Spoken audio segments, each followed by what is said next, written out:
This video has been recorded in the Shona language.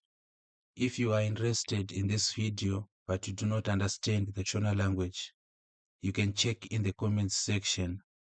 You are going to find a link which takes you to a similar video which has been recorded in the English language. Thank you. Tiri kuenderera mberi nequestion paper redu. Question paper ratiri kuita is ZIMSEC June 2016 paper 1 ordinary level mathematics. Tiri number 17 out of 28 questions.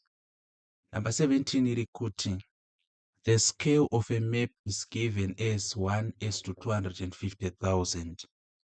Find A, the distance on the ground in kilometers represented by a length of 5 centimeters on the map. So let us answer the first part.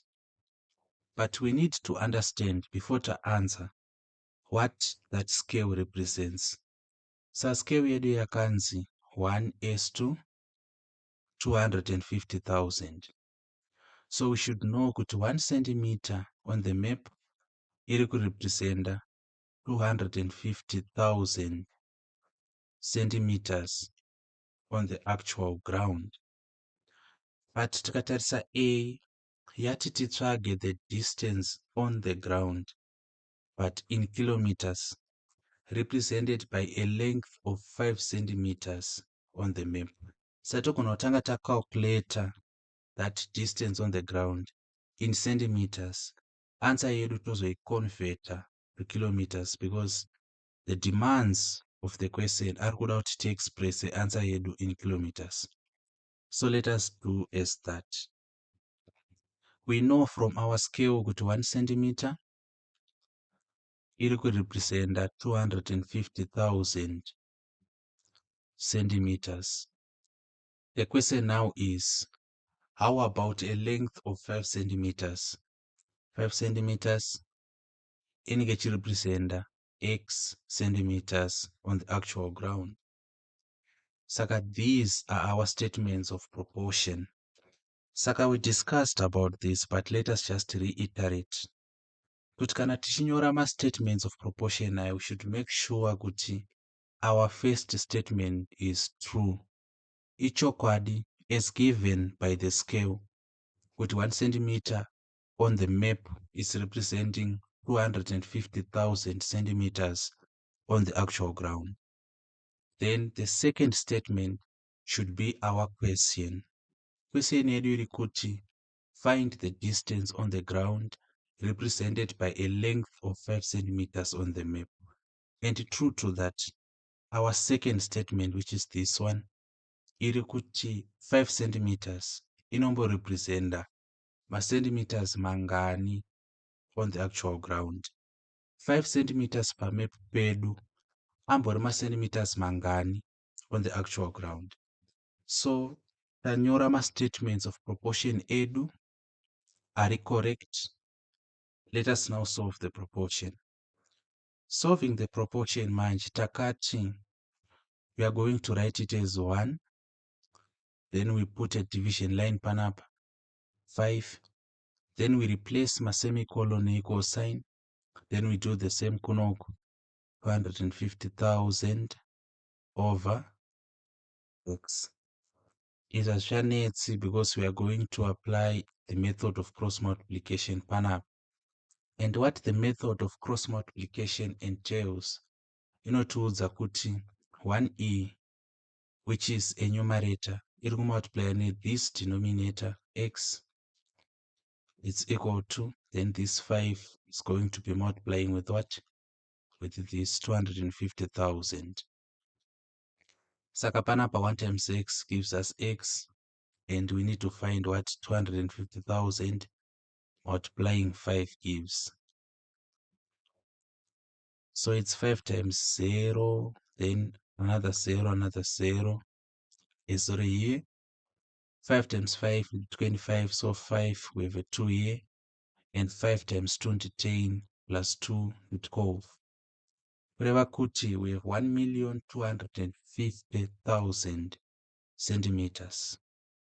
Saka tikauya panapa, we can write it as a statement 5 centimeters on map handika represents 1,250,000 centimeters on actual ground. On the actual ground.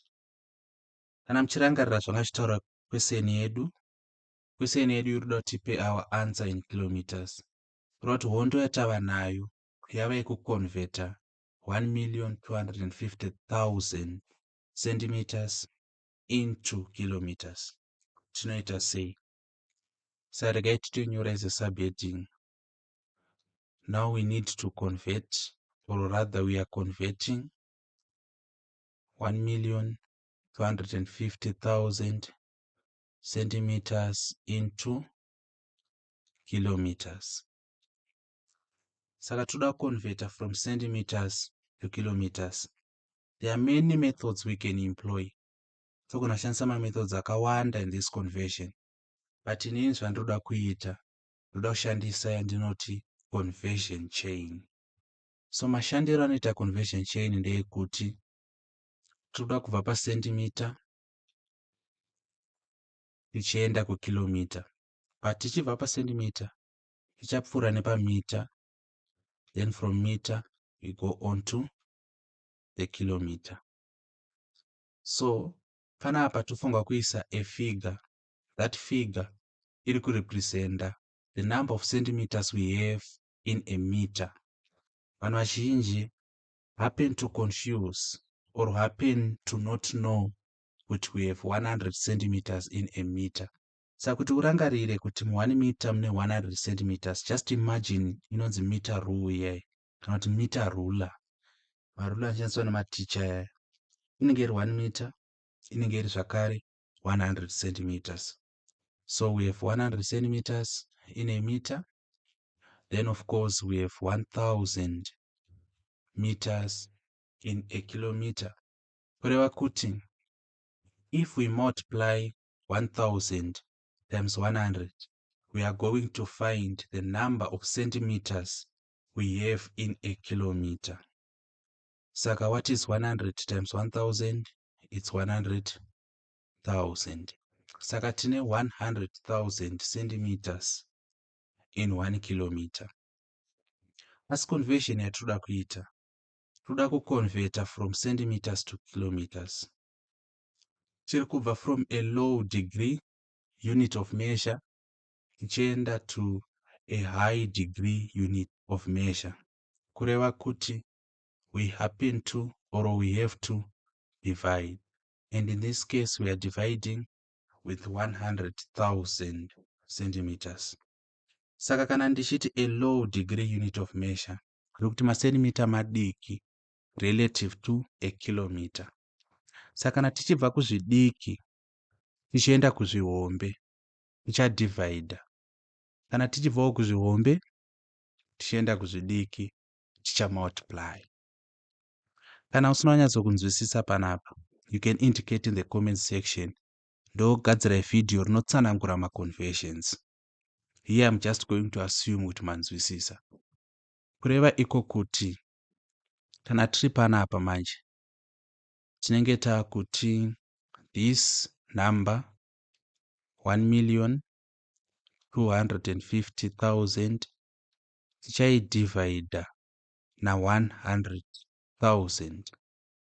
Saka ya mazero matatu akutochekana, then i0 yochekana ne takuti 10 into 10 ndi 1, 10 into 12 ndi 1 with the remainder of 2, 10 into 25 ndi 2 patwa nekoma kapa with the remainder of 5, then tobva ka 0 panapa, 10 into 50 divided 5, kureva kuti our answer is going to be 12.5 kilometers, which we can actually write panapa kuti therefore 5 centimeters represents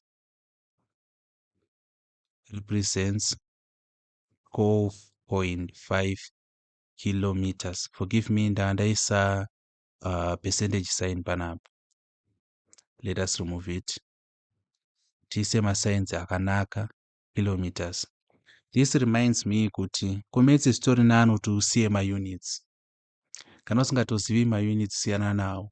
Pane kunyora a wrong unit because a wrong unit makes your answer completely wrong.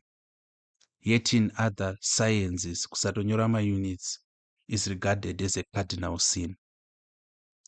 So basically, this is what we do in calculating what 5 centimeters on the map represents when it comes to the actual ground. Let us go over to the next part of our question. Takuda kuita B. B iri kuda kuti calculate the actual area in square kilometers represented by an area of 6 square centimeters on the map. Saka kuti calculate iyi manje, we are going to imagine the area on the map kuti inge yakambomira sei. Saka iyi area on the map, asi taudza kuti the area on the map is 6 square centimeters. Kureva kuti tikati 6 centimeters panapa times 1 centimeter panapa. 6 centimeters times 1 centimeter inotipa 6 square centimeters. Kureva kuti taimagina the area on the map. Asi question yedu iri kuda kuti titsvage the area on the actual ground tichiexpressa in square kilometers. Tadai so manje, let us do this. Taudzwa isusu kuti 1 centimeter pascale pedu inorepresenta 250,000 centimeters. Tikuda kuiconverta kuti tizive kuti ko 1 centimeter inomborepresenta makilometers mangani. Kuzviita izvozvo manje tinge takudai so 1 centimeter is to 250,000 centimeters. Tikaidivide na 100,000 centimeters, we get the kilometers. So this is taking after Swataita part A. We discovered number 1, which we have 100,000 centimeters in a kilometer. Then secondly, we discovered which cannot convert from centimeters to kilometers. We are going to divide with 100,000. Saka panapa masero yakakansela, 0 iyo kansela ne e, 10 to 10, 1 into 25, that's 2 point, then into 50 and 5. Kureva kuti 1 centimeter is to 2.5 kilometers. 1 centimeter per map inorepresenta 2.5 kilometers on the actual ground. So since tiri kutsvaga the actual area, it is necessary kuti tizive kuti iyi map iyi yatati, this is the map area, ngatiti map area. Takuda kuziva isusu kuti actual ground area inenge yakambomira sei. So inenge yakati kurei of course. So actual ground area, kana ngoti reka tingoiti ground area.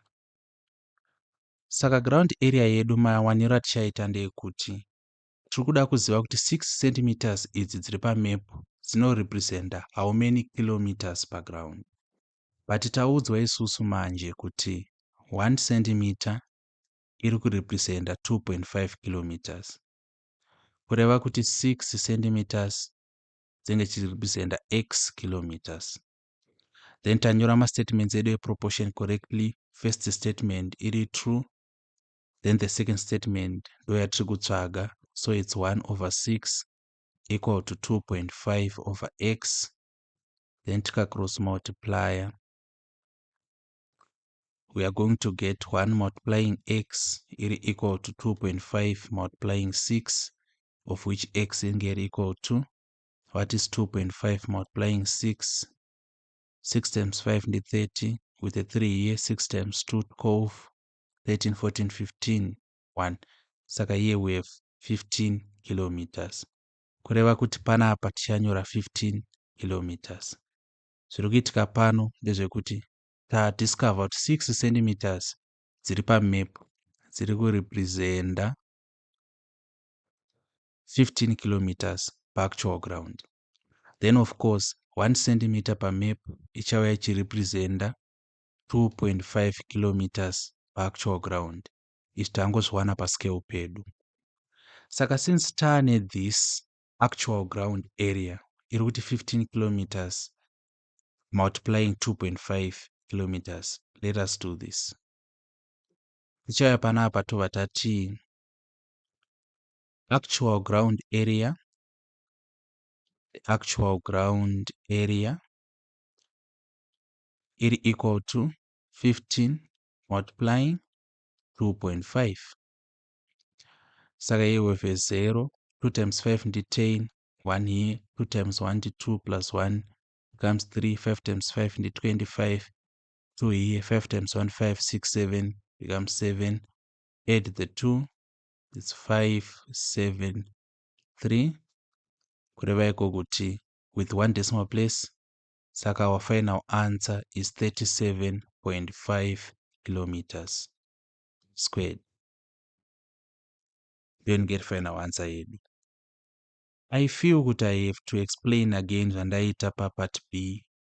I have a weird feeling yekuti zvinonyatsokunzwisisika. So zvataita panapa ndezvekuti taudziwa the area on the map kuti is 6 square centimeters. Ndobva tairepresenta panapa map area. 6 centimeters times 1 centimeter inotipa 6 square centimeters. Unogona kushandisa 3 centimeters times 2 centimeters, iyoyo inokupa zvakare 6 centimeters square. Asi isusu for the sake of simplicity tashandisa 6 centimeters times 1 centimeter. Maybe you can take it upon yourself as a homework kumboizama uchishandisa 3 centimeters times 2 centimeters to represent an area of 6 square centimeters. Taziva kudaro manje ndobva taconverta our scale kuti ive 1 centimeter as to 2.5 kilometers. 1 centimeter per map iri kurepresenta 2.5 kilometers. Tazvita sei tadivide this 250,000 centimeters by 100,000 centimeters. Since tadiscover in part A kuti we have 100,000 centimeters in a kilometer. Tadaro manje ndobva taconverta madimensions edu epa map kuti tuone kuti ko on the actual ground angambori chii. Saka taona using proportion kuti 6 centimeters per map dzinorepresenta 15 kilometers per actual ground, and of course as our scale tells 1 centimeter per map inorepresenta 2.5 kilometers on the actual ground. Then watango multiply my dimensions acho 15 kilometers by 2.5 kilometers, which one an actual area in square kilometers, which is 37.5 square kilometers. Kana mune pamusina kunzwisisa pakutsanangura kwataita, munogona kubvunza muma comments. Kana muine imwe mibvunzo ye O level, be it Cambridge ZIMSEC kana bepa ripi zvaro, munogona zvakare kutipa muma comments. Kana mabatsirika nevidhio iri, inokumbirisa kuti muite subscribe, like and share kuti vamwewo vabatsirike. Maita basa nekuona.